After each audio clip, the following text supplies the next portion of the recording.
All right, today we're jumping into a huge topic, one that's behind some of the biggest fortunes and the most spectacular financial collapses. We're talking about leverage. And trust me, once you get what it is, you're going to start seeing it absolutely everywhere. So let me ask you a question. It kind of sounds like the start of a bad joke, but what do a crowbar and a corporation have in common? Stick with me here, because the answer to this is actually the key to understanding one of the most powerful ideas in all of finance.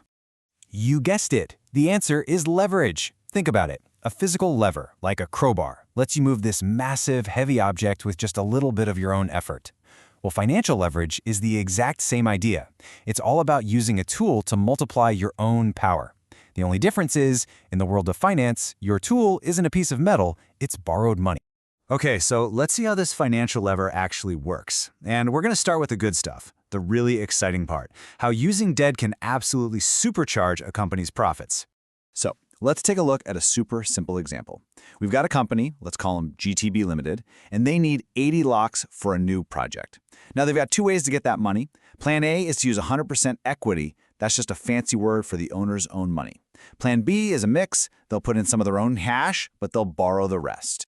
Okay, so if they go with Plan A and fund the whole thing themselves, they make a pretty solid 24% return on their investment. And hey, 24% is nothing to sneeze at, right? That's a good business. But watch what happens when they decide to use that financial lever. Boom, 46%. With Plan B, their return almost doubles. It just skyrockets to 46%. So, wait a minute, how does that even work? How can taking on debt make you more money? What's the secret here? Okay, this is where the magic happens. Look at the numbers. When they use debt, they have to pay interest, right? So their actual total profit in rupees is lower.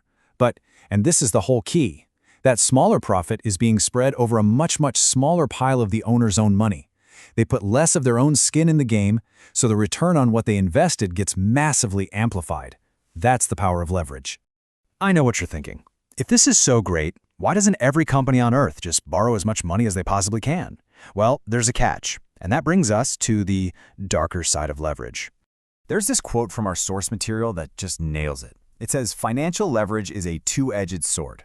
It magnifies returns, sure, but it also enhances what they call volatility. And let's be honest, volatility is just a fancy word for risk."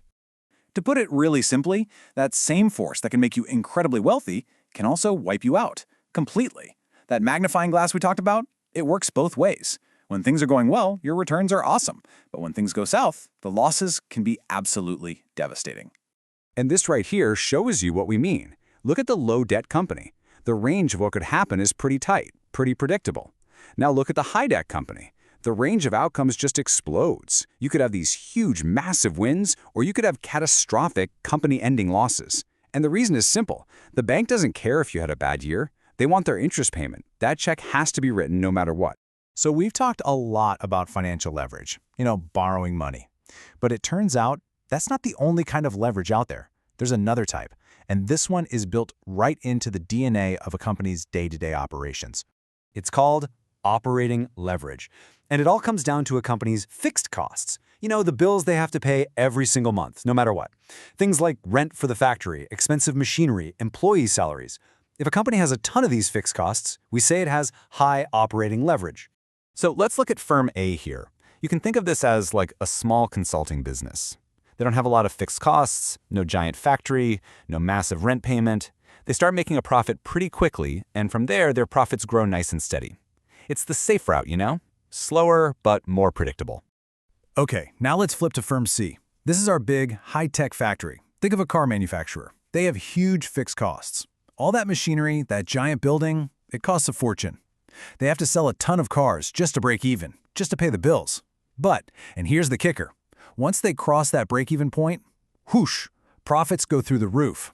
Every single extra car they sell is almost pure profit. It's the classic high-risk, high-reward play. All right, it's time to put all of this together. Because these two kinds of leverage, the operating kind from your fixed costs and the financial kind from your debt, they don't just sit there side by side. They interact, they combine, and they actually multiply each other's effects. And what you get is this incredible chain reaction. It all starts at the top with just a little bump in sales. First, that small change gets magnified by the operating leverage, all those fixed costs, into a much bigger change in profit. then that bigger profit gets magnified again by the financial leverage, the debt.